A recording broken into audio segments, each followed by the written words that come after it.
Nicholas Downs here. I have to say, to date, it's probably one of the best on-set experiences that I've had working on a film. And I wasn't sure exactly what it was going to be like going into it because, you're working with big A-list actors. And so I just went in both feet first, but it was such an amazing, amazing experience. I guess maybe some parting advice that I might have for you is don't go out there.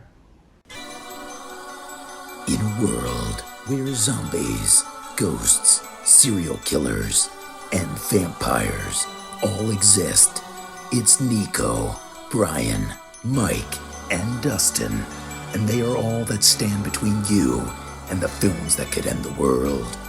Welcome to the Don't Go Out There Horror Movie Podcast. Welcome back, everybody, to the Don't Go Out There Horror Movie Podcast. Just want to thank all of our fans and listeners.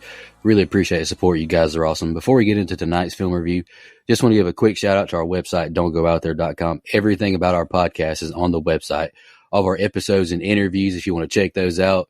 We've done some incredible interviews in the past. Go check them out there in a specific tab by themselves so you don't have to scroll through hundreds of episodes on Apple or Spotify, etc. We also have our store if you want to grab a shirt, a mouse pad, a hat, all that good stuff. We'd love to see your pictures, rep your favorite podcast. And Shan's Etsy page is also attached if you want to grab a tumbler. All of our social media links are on there as well. Facebook, Twitter, Instagram, YouTube, TikTok. Like us, subscribe us, follow us, all that good stuff. And the last thing I want to shout out on our website is our Patreon. We call it Blood Donors. We have the traditional monthly reoccurring kind. If you want to support us, help us pay the bills, as we say. Or if there's a movie you want us to review, that option is available as well. Just check out our website, don'tgoouthere.com. Also, if you haven't noticed, we've recently joined the Believe Network. So there's some ads on our program now. But if you want ad-free content, go check us out on Blood Donors. The ad-free episodes will be available there. We appreciate your support. We hope you enjoy the episode. All right, guys, coming to the film review. We're going to be concluding January No Theme Month. Brother Dustin is up. Dustin, you're not your pick, and why you picked it? Yep. So, it's well documented. I did the A24 watch through, where I watched every movie they ever made, and I found some gems along the way. I found some that weren't very good along the way. I found some that were just pretty okay, and I thought this one was pretty okay to a gem. It's carried by the performance of one of my top 5 favorite actors, Ethan Hawke. 2017's First Reformed. Movie is a little weird at times, and the ending really pisses me off. But I thought that Ethan Hawke's performance was so good that everyone needs to watch it. So I picked it. All right, I'll go next. And I'm not saying this to be contrarian, but I didn't care for it. Like, it's just too long. It's too slow. And I don't mind a movie that tries to tell a message, but it's got to be interesting to me. 2017, another movie about climate change and God came out that I think is significantly better. And I was actually a little disappointed with Ethan Hawke's performance as well. It wasn't bad per se, but I remember sending you that TikTok, Dustin, from that guy, Seth Film Reviews or whatever, talked about how good he was. And I thought he was fine, but I think Ethan Hawke was better in Sinister. I thought he was better in The Purge, actually. I thought he was better in The Black Phone even. I don't know, it just didn't blow me away. I thought I just didn't care for the movie really. Just too long, too slow, and it just didn't, the message just didn't suck me in like I hoped it would. But that's okay. Brian, you're next. What you think? Yeah, I don't know. I think I'm kind of somewhere in the middle of you guys. It was just meh. It wasn't a movie I hated, but it wasn't one I really liked either. I mean, I can definitely tell you, it's kind of like I said about a lot of movies lately. It was a one watcher for me. I don't really care anything really about watching. It is not a one watcher, brother. I have in my notes that I've got to watch it again, but we'll leave that part out here. I have to watch it again. It is not a run watcher for me. This is a 3 watcher for me. God damn it. Anyway, I do think Ethan Hawke's acting, I disagree with Nico. I think it was great, but a lot of the presentation is just kind of plain to me. It was just fine. I do think that it does a good job of conveying what it's trying to convey, and I'll get more into it in my closing. I'll just say, I wasn't a fan of the ending at all. I agree with you. And I kind of feel like the whole climate change aspect was forced into this when we already had the whole religion aspect, I think, that we were dealing with. So it seemed crowded to me. I'm known on this show, typically anyway, to be someone that kind of hits the middle of the line, right? I don't want to ruffle any feathers. I don't do a lot of hot takes. I try to see the good in everything. And maybe, it's been a while since I've had a movie where I have some things to say. Guys, I thought this movie fucking sucked. I'm sorry, Dustin. This movie was not for me. This movie, to quote Peter Griffin, that's in popular culture right now, it insists upon itself. Okay? It's trying to say way too much, in my opinion, and without actually saying anything at all. I feel like the messaging itself could be there. Like there's good bones to tell that story for climate change, global warming, all of those things. It's trying to make a point, I guess. I just don't ever think it makes that point. So because of that, we get a lot of what I consider boring parts of the film, which again is a film's worst sin to me, is when something is boring. Now, again, I will give it some flowers. Ethan Hawke is great, right? Amanda, I don't know how to say her last name. She's great. Also call me sometime. But again, outside of that, man, like it's not doing anything for me. And I feel like we try way too hard. Like Brian mentioned, it already had that religious aspect, which I was invested in, by the way. Like if we had just stuck with something kind of creepy, religious undertones, something's weird about this reverend, which is where I thought the story was going, I would have been way more in tune and way more inclined to enjoy the movie. And I don't have anything against climate change. Like I'm not some denier or anything. I just don't think it was necessary. And I don't, like Nico mentioned, movies like this already exist. Like we feel like we have good climate change movies where that message hits pretty strong. And for me, I know, I'd rather watch Under the Skin than this. And I give you a lot of grief about Under the Skin. I would much rather watch that movie than this one because at least that one's like somewhat interesting. This one just really plodded along for me, man. And I don't like that because me and Dustin have been agreeing for a long time now when it comes to films. And I'm sorry, man. I feel bad about it, but this movie's not for me. I had a feeling that I was going to be Jon Snow in this episode. I'm glad that Brian at least thought that it was decent. And, I wish I had a cigarette right now because I would look at you like Arthur Fleck and I'd say, you wouldn't get it. So that's basically what it is. I don't know. Hey, Dustin, you're not wrong. There's a point where I was like, I don't know if I get this. I end up kind of getting it eventually, but I'm like, first watch through notes, I'm like, the fuck is going on, man? And again, I like that in a lot of A24 movies. Like I didn't shit on Beau is Afraid. I gave it like a 7. Like I didn't shit on that, and I didn't know half of what was going on in that movie either. Nobody knows what the fuck is going on in that movie. I mean, even Giant Attic Dick didn't take me out of it. I know there's going to be some comments there. Please refrain, you guys, because Dustin's turned over a new leaf. We don't have to comment on that. Go ahead. Okay. All I'll say, and I'll shut up, is that once we get to, when I'm doing the composite at the end and you guys hear these what everyone else says about the movie, just know that you're wrong. Oh, see, now Brian uses that. I didn't get it at all. I saw him then. Brian uses that same argument for fucking Cloverfield. So, And, Went's right in that case. All right. So guys, hey, Brian, why don't you read the scene by scene? Go ahead, buddy. No problem. I'll get right to that. I'm about to do that right now. Sweet. You guys have anything else before we jump into the scene by scene? Yeah, just giving you a heads up. I don't have a lot of notes. I do. I mean, I'm just hard to take notes. I feel like a lot of the movie is just dialogue scenes, so I just don't have a lot. So I'm just giving you a heads up. I've actually got a whole lot on the first set of scenes in particular. All right, guys, let's jump into it. As an experiment, Reverend Ernest Toller has decided to write down his daily activities and unfiltered thoughts in a journal for 1 year, planning to destroy the resulting record when he is done. His church, First Reformed of Snowbridge, Albany County, New York, is an old Dutch Reformed church that was once a stop in the Underground Railroad, but now it is mostly a tourist attraction. The congregation is tiny, and it was brought some years ago by Pastor Joel Jeffers, Abundant Life Church, an evangelical megachurch in Albany, which pays the bills.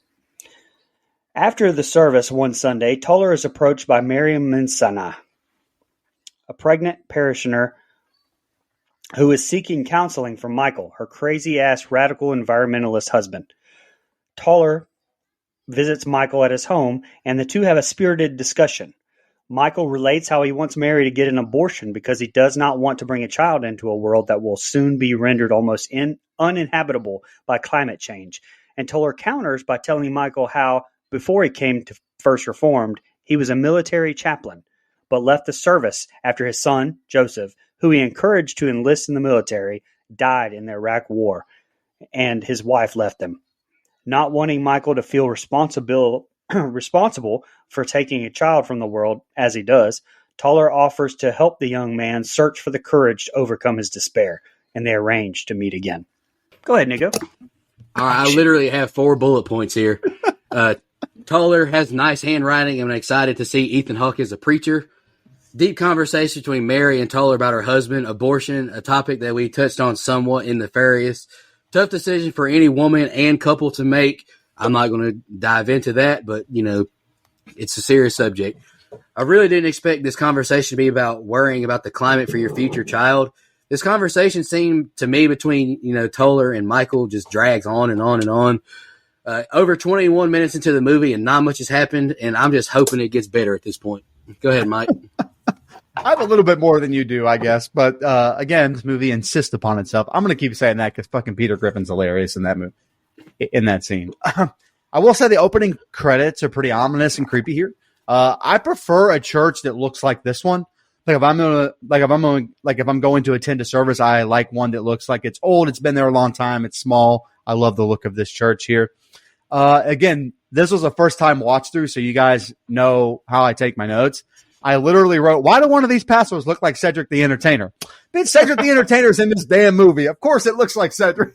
But again, Amanda Seyfried, is that how you say her last name? Anyway. I think it's Seyfried or Seyfried. I don't know either. It's kind of like Nevada to me. I don't know how to say it. Yeah, right. So I just avoid saying it. I found it funny that it was raining outside during that scene because she probably could tell that it was raining outside. Sorry, that's a Mean Girls reference for those of you that get it. I will say, keeping notes for a full year sounds like a really ballsy New Year's resolution, right? Like, I'm going to journal this year. Sure you are, pal. Put that journal down by March. I don't want to hear that. The minute she says he's in an activist group, I'm like, I don't know where this is going. Again, he even says that 12 months is a long time to journal, man. I don't know about this. He also says the line that he can't pray. Why can't he pray? Is he not a reverend? I'm very confused. I really actually like this scene where he talks to Michael. It's a slow burn and it is a lot of dialogue, but at least it's intriguing. Obviously Michael is losing his mind. He kind of reminds me of a doomsday prepper in that way. And it just sounds like someone that's been brainwashed by a cult, to be honest. I do like that we keep getting the internal journal dialogue from the Reverend here. I think that's a nice touch throughout the film, kind of tying it back in there. And again, I'm not saying Michael's concern isn't legitimate, but be a man, look at your daughter in the eye and tell her that you can't live in fear. You just got to go live your life. Trying to compare martyrs to activists is all right, man. Sure. Okay. I really like that he used the backstory of him losing his child as perspective for not wanting to take a kid out of this world. So if you're going to make that argument, I thought that was really well done. Again, I will say Michael's kind of an annoying character here because he's preaching to a preacher, and that annoys me. Go ahead. I know Brian appreciated the aspect ratio of the open and the Kubrick-esque long shot of the church exterior. Perfect open so far. I mean, this got to be a 10 out of 10 so far for Brian, at least. I also like that we immediately see where the title of the movie comes from, First Reformed Church. Nice. And the first voice we hear is one of the GOATs, the lead in the film, Ethan Hawke. I love it already. I like how it's established right away that the congregation of this church is dwindling. They don't have to say it. We see only a handful of people here. And meeting Mary, very well done. She comes to Toller concerned for her husband. And it's established that the big church is more Joel Osteen than Billy Graham. So she doesn't really feel like she's important there, that she can get the right prayer and comfort. And we get the themes right away. Climate change and abortion are issues in the film we'll be tackling. Got it. Toller's next journal entry is very well done, too. Refusing to cross out a word is a great way to show that he wants this exercise to be his unfiltered first thoughts And it's established that he may have some faith issues when he said, if only I could pray. So it's, like you said, Mike, isn't he a priest? I don't get it.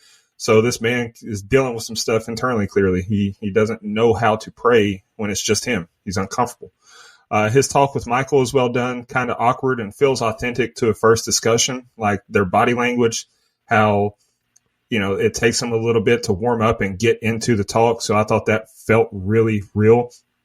And Michael seems like all his screws are tightened. Definitely. Heavy on the sarcasm there. It's fine to be concerned for the planet. I totally get the concern. I mean, North Florida is like North Canada right now. I get it. So it's kind of funny that I picked this movie not knowing that it was going to come a blizzard in Tallahassee and Pensacola. But it shouldn't concern your life like that, man. Like, that's no way to live. You can't live your life in fear. So, and I want to take this time to spit some facts. I just want to tell people that China leads the world in CO2 emissions at 28%. The United States is at 15%. The next 18 highest countries combined for 36%, and the rest of the world combined make up the last 21%. So if real change is to come, we as Americans can only do so much. Don't let it ruin your quality of life. Anyway, solid open. China. How dare you? How China. dare? Yeah, I was quoting Greta Thunberg, whatever her name is. Sorry. Solid open, especially from Ethan Hawke here. Oh, yeah, solid open. Look, if this movie ended after the first 3 minutes, it would have got a negative fucking score. There's no reason for this goddamn movie to be 4:3 screen resolution. There's no reason for that in year 2000 and whatever this was made. So he did it because he likes the way that it frames the human body. He likes the way that the human body looks on screen in that aspect ratio. And he said something about it. It makes it feel more claustrophobic. So there is a reason. Oh, okay. Well, great. Fantastic. We open with Toller writing in his diary about his talk with Michael. Meanwhile, Mary finds an under construction explosive suicide vest in her garage and alerts Toller. He comes over and takes it away, saying he will discuss it with Michael at their meeting and agrees not to tell the police as he feels that would only worsen Michael's state. Later that day, Michael sends a text message asking Toller to meet him in a local park. When he arrives, he finds Michael dead as fuck of a self-inflicted shotgun wound. I'll keep my thoughts to myself. In accordance with Michael's will, a service is held at a local toxic waste dump where the Toxic Avenger does not show up, but his ashes are scattered while an environmentalist protest song is sung. Toller is taking this a little too deeply, in my opinion, but my man is also struggling with some sort of sickness as we see him throw up and continue to write in his diary. I'm sure Dustin will touch on it. The Toller, you got to work on that hydration, brother. I'd be terrified if my urine looked like grapefruit juice. My God, man. Choir practice reminded me of growing up in church, but do we need to see this group sing the whole song? And this isn't the first time this happens either. Wish I would have seen this movie before Cat Williams' interview on Club Shay Shay. Seeing Cedric, all I could think of Cat saying was he was sitting there looking like a walrus, and he couldn't even put his arms on his stomach. Like, that's all I could think about seeing Cedric the Entertainer. I'm so sorry. Shocking reveal finding the bomb vest of the husbands after the dialogue dump that we just got from him. I'd be very concerned if I were Toller and Mary. Like, that's very scary. And Toller, he's going through it, isn't he? Piss color looks terrible. He's vomiting. This man needs to go to the doctor. Things are not looking good for Mr. Ethan Hawke, the preacher, right now. Go ahead, Mike. Yeah, again, I really like that I actually like that we're moving along with his journal here. Again, I like that dialogue, and while I'm watching it the first time, I'm like, I don't know where this is going, but it's it's somewhat interesting. My brother in Christ, though, and I say that full-heartedly, you are dipping some kind of bread thing, whatever there is, in rot gut whiskey. Step back from the ledge, dude. Holy crap, that's a plastic bottle of liquor. That's not what you want to be drinking out of if you're going to. I will say, again, the old church here is beautiful as he gives this tour. Funny as it cuts right to immediately a mega church. I agree with Nico. Why did this group have to sing this entire song? Choir practice is one thing, and it was kind of creepy in the way they shot it. Like, it just kind of stuck on the choir the majority of the song. I was like, all right, man. My man, Ethan Hawke, pulls out a flip phone to text in 2017. That is wild behavior. Wild.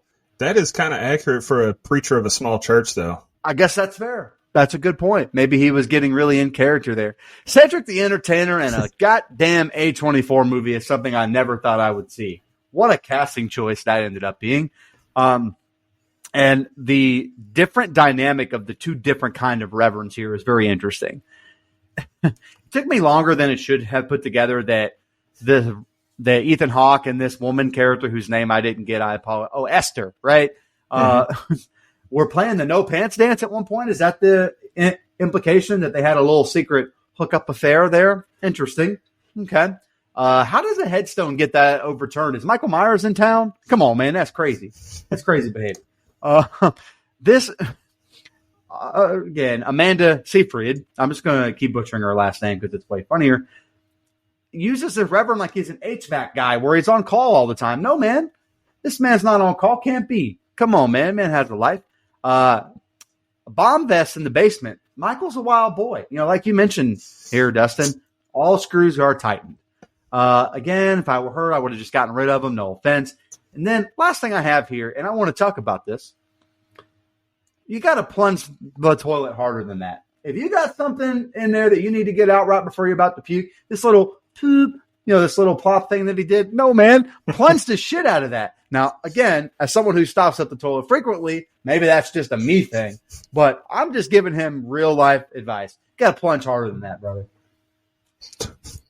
Toilet humor. Calm Jesus down, Christ. man. Yeah, Nico, the first thing I have in my notes is my man is not hydrating like a champion. I need to email him the hydration chart. He's got to drink more water. And he didn't wash his hands. I'm appalled at that bathroom scene altogether. That's just gross. When he's given the tour, pretty tasteless joke the guy told. I mean, he's a reverend, for crying out loud. You got to know your audience. Seeing the other church, and it's quite the opposite of Toller's. And we see Reverend Jeffers, a.k.a. Cedric the Revelator. Kind of odd seeing Cedric the Entertainer in a non-comedy role, but honestly, he plays the role of a reverend of a megachurch very well. Like, he was believable as that character. We get some backstory at the lunch here, losing a child and a marriage. Like, he's had a tough go of things here, so it adds some context to his struggles and his plight. When he goes to Mary's, she said that she was looking for batteries and found the suicide vest. Where do these people keep their batteries? Why would she have been looking under there? Like, do you see where it was? It's not like it was on top of the workstation. It was underneath, tucked away. Where do you keep your batteries, people? In the garage that's separate from the house. Makes no sense. But there's good groundwork laid in this set of scenes. Good point. We see a repairman pull up to the church in a white van as plans are underway to celebrate the 250th anniversary of First Reformed with a reconsecration service that will be attended by the mayor and governor. Asshole Edward Balk, one of Abundant Life's key financial backers and the CEO of Balk Industries, has taken on the ceremony as his personal project. During a meeting with Toller and Jeffers in a diner, Balk has issues with Michael's memorial service, which he says was a political statement that involved Abundant Life via Toller's participation. They end up arguing over climate change, Balk dismissing it as complicated, and Toller saying it is a straightforward matter of Christian stewardship, and Balk ends the discussion by shaming Toller for his failure to help Michael. A lot more went on there in that set of scenes, and I completely talked through, but go ahead and let's get all into it. Toller is very nonchalant, finding this corpse in the woods with his head blown off. I was like, bro, are you seeing what I'm seeing? I would hate to be a cop or anyone that has to tell someone that their spouse just did what he did. I don't have the composure or the heart to do that to somebody. Like, it would just break me as a person. Mary is oddly not very shaken up with what just happened either. What the hell is going on in this movie right now? Why would Esther grab his arm and want to ask a question while he's mid-ladle with Joseph? That made no sense, and it pissed me off. Come on, Esther. This man is scooping up something for a handicapped person, and you want to grab his arm while he's mid-ladle? It infuriated me. Interesting conversation at the meeting amongst the teens. And honestly, I probably would have liked to hear more of this than Ethan Hawke playing victim once he got to Cedric. Like, I enjoyed that circle of them questioning things, like why they happened in their lives. I would have got invested in that because that felt real to me being in church. Part 2 of the choir having to sing the entire song for the film. This movie walked so I Saw the TV Glow could run, it seems. Awkward moment at the diner amongst the three, but I wish I cared more. Go ahead, Mike. Jesus. Okay. Again, this flip phone, this flip phone is sending me, okay? Driving in the snow. Now that Brian knows all about that, I'm sure this scene probably infuriated him to no end. Holy shit, I was not expecting a shotgun blast off with his head. That's crazy. All right. I will say, and I thought this is where the movie was heading. I was wrong. Something seems fishy with Michael's death. I'm like, this feels a little fishy. He was scheduled to meet him. Wife's acting a little weird. Like, I don't know. Maybe, again, maybe that was a red herring. I'm not really sure. Also, my man Ethan Hawke tells the wife to kind of commit a felony. Get rid of everything so they don't ask about it. Okay. If that's not fishy, I don't know what is. I will say there's a little bit of a sense of dread here after Michael and his suicide. You know, you could kind of feel it. It kind of hovers over the film where I'm suspicious of everyone, but that was before I figured out where the movie was going, of course. I will say very convenient looking, again, that the will and testament is just chilling on this desk with the Reverend's name on it. That wasn't suspicious to anybody else. I know you could leave that, right? But I don't know, just very, like you want it, like, I don't know, man. I don't know. Maybe, again, I was heading in the wrong thing. Nico, I agree with you. Don't hit a man mid-ladle, but I will tell, not a full story. I've also spilled food at a soup kitchen. Long story, wasn't completely my fault, but I kind of have clumsy hands. Everyone in my personal life knows that. You guys were there for my wedding. I don't know if you saw me drop that plate of shrimp and grits, but I did indeed drop a plate of shrimp and grits. So delicious. Man, I wish I could have those again. Hang on, Mike's eating at a soup kitchen. That's how the rich stay rich. I was helping those less fortunate than myself. Oh, man. It's a football team function, man. We were helping the less fortunate. Come on, man. I will say the man leading this group of addicts here, is that what they are? Screams 2008 youth pastor. Just screams it from the hair to the shirt he's wearing. He looks like he's about to lead a really good instrumental sesh where they all sing. That's what it is. Again, it's hard to take Cedric very seriously here. He's like the sheriff at Halloween 2018, where I've spent too much time knowing him being funny. So when he has to be serious, I'm just not invested and I'm not buying. Again, it's not that he does a bad job. It's just me personally. Side note, Bill Hogue and James Cameron could be brothers. They could be brothers. You can't convince me any of like those two. Like if you saw them, like, oh yeah, you guys are related. Again, they're having his service at a really wild spot, right? Like off the side of I don't know what this is. Again, more singing the whole damn song. I know he was an activist, but the song is kind of odd. I kind of wanted some of the pancakes, and that's all I had. I'm sorry. Yeah, it's very eerie when Toller finds Michael. Like, there's no score, the silence of nature, and then his very stoic reaction, wild stuff. Hearing that Michael's father is a businessman kind of makes sense. Like, he probably saw his dad do some unethical stuff, and it radicalized him. That would be my guess. Mary's reaction was kind of odd to me. I didn't think that was very good. Like, you would think she would be hysterical, knowing her husband just took the roof off his coop, but she was unusually calm. She did turn on the waterworks when Toller found the will, though. And then Toller dropping the stew on the handy-capable guy, that was a good way to show that he's distracted, like his mind is elsewhere. It's weighing on him. And then we hear that he hasn't been sleeping, so it makes sense. Toller at the youth group, that was good commentary on the world these days. Like, everyone is radicalized.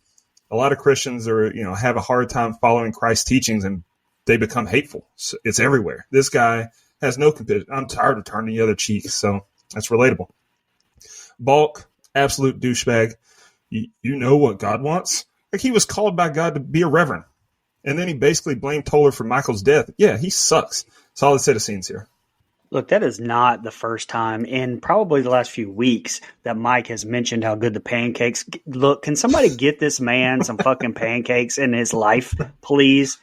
Come on, Kat. I actually, it is on the schedule for next week's cheat meal to use my my wife's mom's pancake recipe next week. She's going to make me some. I've requested her throw some chocolate chips in because I want to be the fattest fat ass I can possibly be. We open up here with Toller and Mary getting a little too cozy here, riding their bikes in the park, as we hear another voiceover from Toller writing. They get back to the house, and Toller begins to go through Michael's laptop computer, which he took after Michael's suicide to prevent the police from discovering anything on it that might make trouble for Mary. Seems suspicious. And finds information about the large environmental impact of Balk's company. We also see Toller reluctantly to diagnose the cause of his worsening physical pain, which may be caused by and or the cause of his alcoholism. Toller finally sees a doctor who suspects stomach cancer and schedules some tests. Later in the day, he runs back into Esther at Abundant Life, who just simply wants to know how his appointment goes. Instead, Toller goes fucking off on her, telling her to leave him alone and that he cannot bear his concern. That she is a constant reminder of his own shortcomings and inadequacies, and that he despises her, and that she is a stumbling block of petty. Wow. But anywho, I get the feeling something is going to pop up between Toller and Mary at some point. I hate to say it, but I've seen too many relationships or hookups look like what they got going on right now. There's some chemistry between them, and they can't hide it that well. Interesting reveal that Balk's company is a top polluter, but the plot thickens when we see the huge donation he made to the church. What will Toller do? Will he stand on business? And we also see why, I can't even remember what Cedric's name is in the movie anymore. But Jeffers, why he's so accustomed to the man. I mean, he gave you 80 bands. Why not? And yeah, Toller, you do need to get checked out, friend. From what we've seen, you might have kidney disease, some kind of liver function going on with that colored urine we saw, and you can't sleep, puking. Yeah, you need to be in the doctor now, friend. One of the biggest fears of my life is being told I have cancer or something to that nature. I thought it was an intense moment with Toller and the doctor. And just jumping back to the last set of scenes with him at the, like the circle of teenagers talking about the things they got going on in their lives. I wish we got a deeper dive on Toller's character. I don't know why, but I just didn't connect to him as well as I wish I would have. And the last thing I got is, man, Toller, he just snaps on Esther, didn't he? He went way too far. He cut her ass straight to the core. He's like, you suck. You don't mean anything to me. Fuck off. I was like, oh, damn. God damn. Lit her ass on fire worse than the Stranger Things did to the Demogorgon. That was crazy. Again, I've seen this time and time again. You're falling for this woman. There's something going on here. You're being a little bit too much of a counselor there. Anyway, wanting to give Michael's stuff away that fast is also, this is suspect at best, brothers.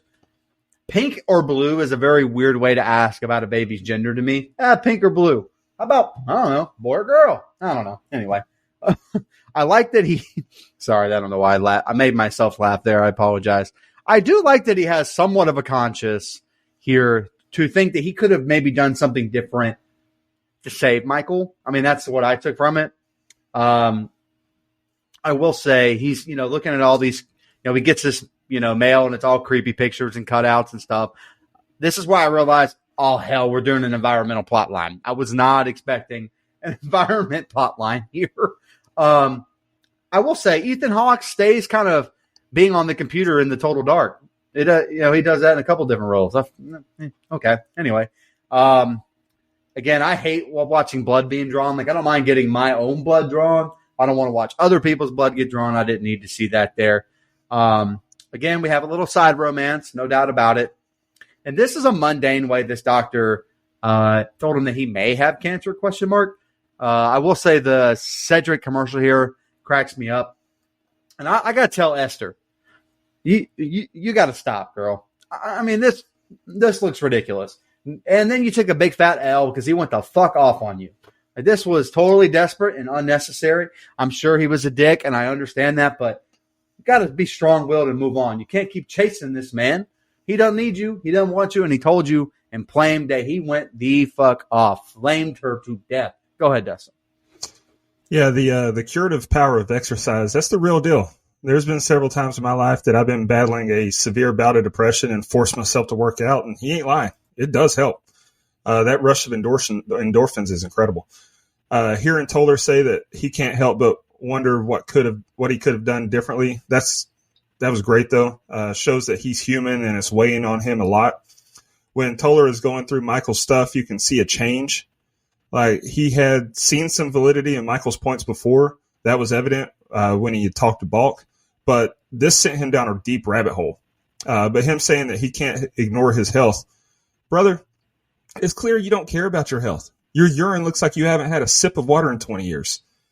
Pretty blunt and brutal conversation that he had with Esther here. I mean, sheesh, I despise you. You're a stumbling block. I took notes. I may need to keep that in the chamber, but we're moving along here. We see Toller isolated and now facing his mortality, and see him slowly now become radicalized, completing Michael's suicide vest, which he did not destroy like he told Mary he would. One night, a panicked Mary visits Toller in the parsonage of the church, and he offers to play Michael's role in a non-sexual rite of physical intimacy that she mentions the couple used to perform when she would get anxious. Looked pretty fucking sexual to me, you cuck. Anyway, the experience leads Toller to have a vision that shifts from views of natural beauty to images of ecological devastation in pure A24 fashion. And we see Toller giving a history lesson to some kids at the church. And this set of scenes ends with the Toller family telling Mary not to attend the reconsecration. We now know some shenanigans are afoot. And the next set of scenes is the ending. Preacher man don't listen in the slightest about not drinking anymore. Good job, Ethan. Brad Pitt would have listened. I'm just kidding. That was just a dig. I'm sorry, Dustin. Love you, brother. Why does Toller still have this bomb jacket, and what is he plotting with it? I didn't need to see the video footage of the suicide bomber. Always horrific coming across those type of videos, and it's damn shame that these kind of things happen. Mixing your medicine with liquor, another good call by the preacher. I'm very sure that most medicines they do not take with alcohol, but Reverend Toller is just on hell yeah, brother vibes. And oh yeah, now the movie is getting all A24 on us. I know Brian loved this. Their bodies levitating in on the room, drifting through space, nature, fields of tires, fires, and wastelands. I have no idea what's going on right now, guys. Sorry for the lack of notes so far. We've gotten a lot of dialogue, and I hate to admit it. I'm just not super invested in the characters of the story. I deeply apologize. At least we don't got masturbation in this one, at least. Oh, come on. You're fond of meat lobster. Anyway, sorry. Okay. Speaking of lobsters and climate change. Okay, go ahead. All right. Okay. Again, he immediately says how much better he's feeling. I'd feel better too if I was hammered in writing. I mean, it worked for Hemingway. He got hammered and high and wrote all kinds of great shit. So hey, maybe this is the way to go. Stephen King. Again, there you go. Man is searching for death videos online at night. This dude's just one of those early 2000s internet nerds. That's all they did. Rotten.com and all these other places. E-Bombs World or whatever the fuck. You know where you were. You know what you were doing. This Revelations verse in this setting is actually pretty creepy. The man stays on the bottle. I mean, hey, no judgment. Everyone's got their demons. I'm just saying it's led him into mixing work and pleasure. I mean, clearly, they clearly have a thing for each other. Again, this scene is fucking weird, right?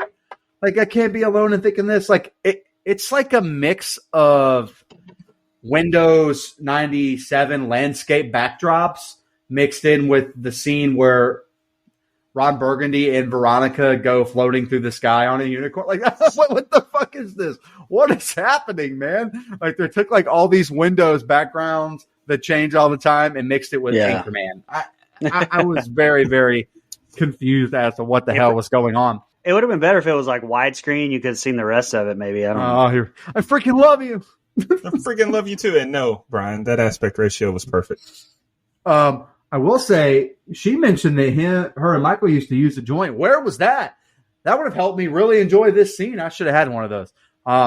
Again, this man does not need to be teaching our youth, and I'm confused. Are these two like living together? What's going on here? They smashy? I don't know, man. I'm so confused. Something about global warming or something in another scary Reverend man. I don't know. Go ahead, Dustin. Smashy? Yeah, a little Krabby Patty, smashy. Come on. First of all, Mike, I hate to actually you, but there is no book. There is no book in the Bible called Revelations. There's no S on its Revelation. But anyway, buddy, I even wrote it in my note as Revelation. Son of a bitch. Definitely starts to get more creepy here with the tone. Toller pacing back and forth and then staring at the vest, and the score adds to that. The most shocking thing in the whole movie, though, is him pouring Peptol in his whiskey. Sending a chill down my spine. Nico, I know what you're saying about mixing medication with alcohol, but I don't know if it says that on Pepto bottles because it's barely medication, but that looked gross. But this whole laying on top of each other thing, Reverend, I don't think this is appropriate. It's also where the movie loses.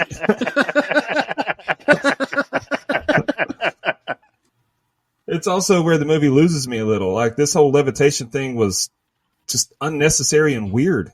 The imagery behind and / underneath them, I think Paul Schrader was on acid when he wrote this part. I feel like there had to be a better way to drive home his message about the damage humans are doing to the planet than this bizarre scene. And I wanted to see the aftermath. Like, how did she leave after that? Like, they share a trip. Clearly, they dropped acid. That's the only explanation. And then it's just, thanks for coming by. So long, pal. Like, we cut to the church and Toller tells the kids a pretty dark story, the ugly truth of the country and slavery. But like, how do you say goodbye to someone after she lays on top of you, your skin touching, and you fly through the cosmos? That's just weird. Him telling her not to come to the reconsecration, that's a huge tip that we're in for a wild finish, though. I'm not gonna lie, Dustin. You sent me with that last line. That was funny. Short and sweet. Just before the ceremony, he puts on the suicide vest and arms it. But then he sees Mary entering the church. Frantic, he removes the vest, wraps himself in a length of barbed wire that he previously found in the church's cemetery. He fills a glass with drain cleaner and is about to drink it when Mary interrupts him. They kiss passionately before an abrupt cut to black. And just like Joey and Abigail, I said, what the fuck? Nice conversation between Toller and Joel. Both are looking at church outreach, but through different lenses. Like, I did appreciate the church stuff a lot in this movie because it's very relatable. Like, growing up in small town churches, like I connected with that part for sure.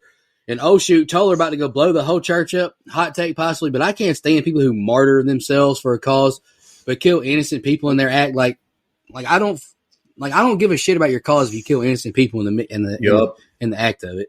This man Toller has lost it, wrapped himself with barbed wire, about to drink some Drano. What is this guy, a 2024 FSU football fan? Just kidding. And Yes. never mind, Mary saved him from drinking the Drano. But now we get a makeout session. How was she able to get into this church, but Joel didn't know how to get in? I really didn't understand the ending of them just making out, but I guess if I got paid to make out with Amanda Seyfried, I would take the paycheck as well. Hey, all I'm saying is this. When we watch Mick Foley wrap himself in barbed wire, we cheer. We watch Ethan Hawke do it, and now we're criticizing. All I'm saying is got to hold everybody to the same standard. Standard is the standard. Also, Terry Funk and Mick Foley were fucking nuts, just like Ethan Hawke is. So that's my standard. Jesus Christ. Terry Funk, Ethan Hawke, two of the GOATs. Don't you shit on Mick Foley like that. Go fuck yourself. I'm not, but come on, Terry Funk.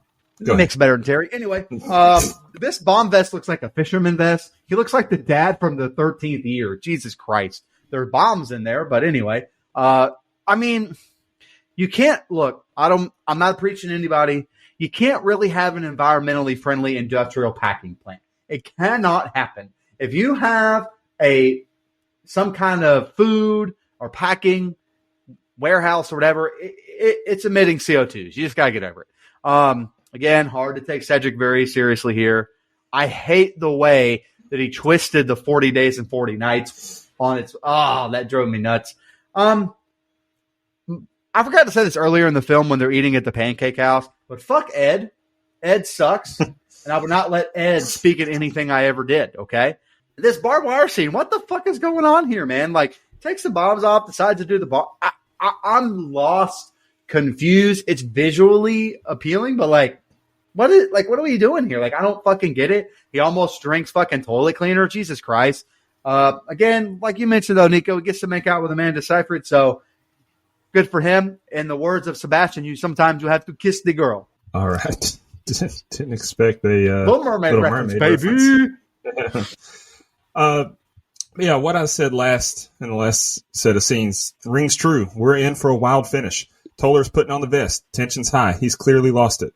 And then the next thing we see, he goes to balk. Like, you start to wonder who he's going to blow up. Is he going to blow up the consecration because he told her not to come? But then he goes to balk. Is he going to blow up the plant?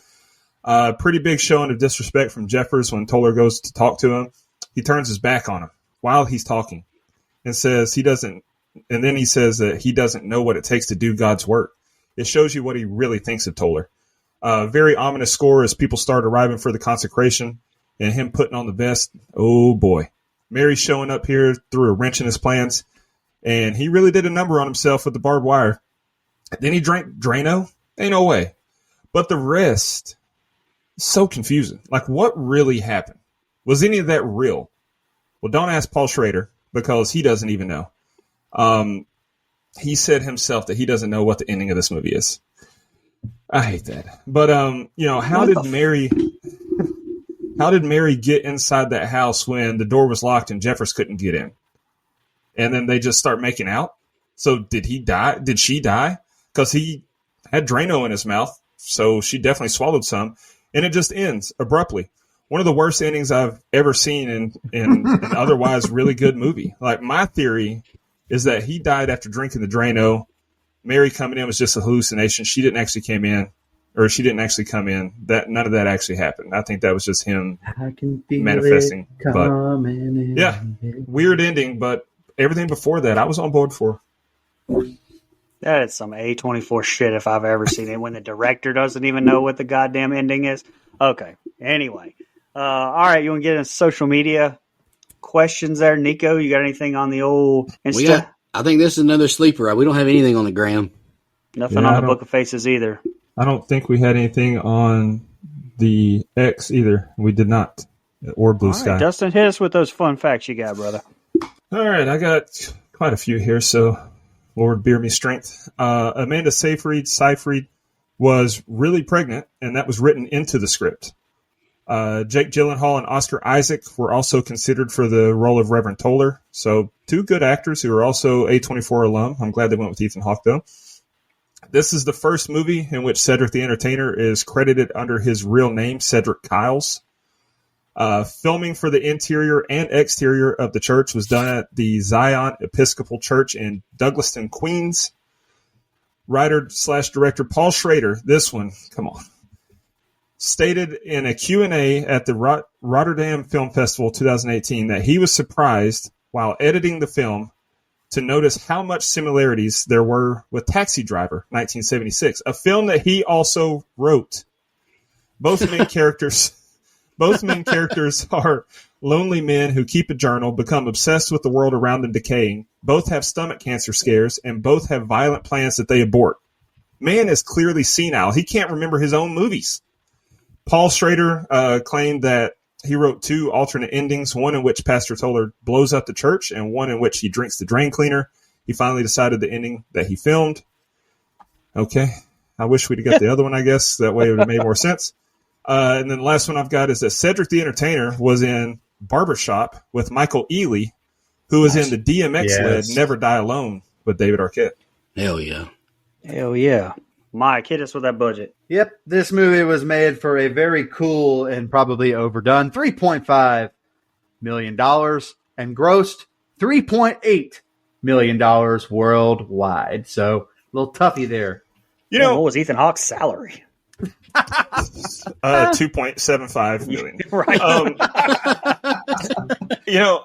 I saw a TikTok recently where someone, I think it was, I can't remember who it was. It was famous people, but they were talking about how we need to bring back the low budget or, medium budget movies. Everything's either low budget, gets nothing, or everything's like $50 to $100 million where they're wanting to make $1 billion. It was. I think it's Matt Damon said that. I think so. Yeah. And so, $3 million, do more of that. This movie didn't need an extravagant budget. Right. I agree with that. Plus, it makes you focus. I've always said that. It kind of makes you focus more on the script and the character development instead of just the explosions and all that shit. So, no, I agree. All right. Well, go right back at you, man. Hit us with the favorite kill, least favorite kill, which, we got 1 or 2, but. Yeah. Favorite kill for me was Michael. Blew his head smooth off. Like I said earlier, took the top off the coupe. Least favorite kill was Toller, because that ending made no sense. And honestly, don't really know if he died. I'm assuming that he did. We never see him drink the Drano, but I think he did.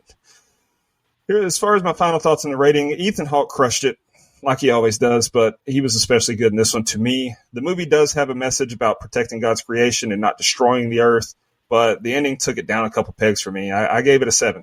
Okay, cool. Again, I like the two leads here. Like, I think they're fine. I just was not invested in the story, was not invested in the characters. And again, I think the movie was crowded with its messaging, not really quite sure what it was trying to say. And according to Dustin, I'm not sure the director knew what it was trying to say either. So then again, I don't feel so bad about quote unquote not getting it. No. And I definitely he knew what he was didn't get saying. He didn't know what the ending was. That's even worse. That's almost worse. If you can't put a stamp on your message and you can't say it with your chest, come on, man. Anyway, I'll say it with my chest. I did not rate this movie very high. I gave this movie a 3.5. Boo. Lowest score I've given in a long time. Sorry, brother. I'll go next. I don't really have a favorite or least favorite. I mean, we find one dead corpse. I mean, if you want to put him as the favorite, that's fine. Least favorite kill. Like, I didn't even think Toller died. I didn't even think Toller drank the Drano at the end because he was pouring it, about to drink it. Then he saw Mary. So I didn't even know if he drank any or not. But if he killed himself, okay. To me, 2017, there's another movie that I picked about climate change, God, Mother Earth, and Mother, Darren Aronofsky. I think that movie is significantly better. I'm way more invested in the characters and the story it tried to tell.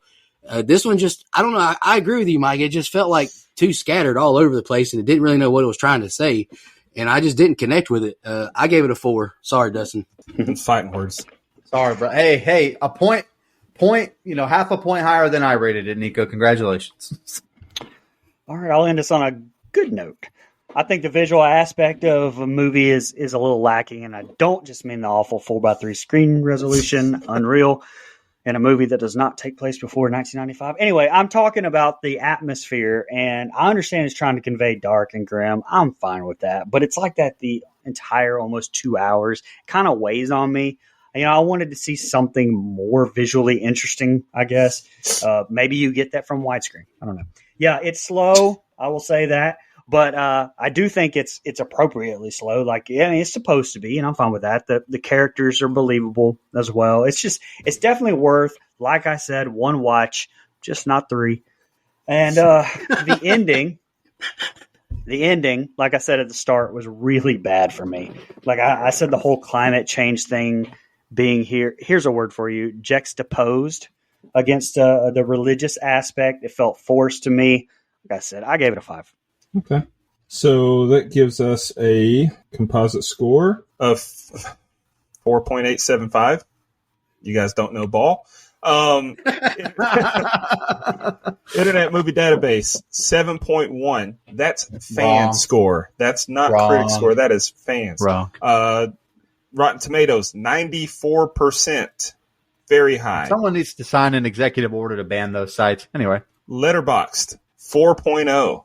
So look inward. These motherfuckers are on crack. That's the only explanation. Like Lamar Odom, on crack. No way. Nah, they're in cahoots with big climate change. I'm onto their game. Nah, I saw the other ratings. I was like, damn, I'm way off from these guys. Hell yeah. Just not my kind of movie. Congrats to all of you guys that really enjoyed it somehow. Thanks. All right, anyway, we're Welcome, concluding January No Theme Month up. It's been one of our most unique round of movies we've ever done, I think.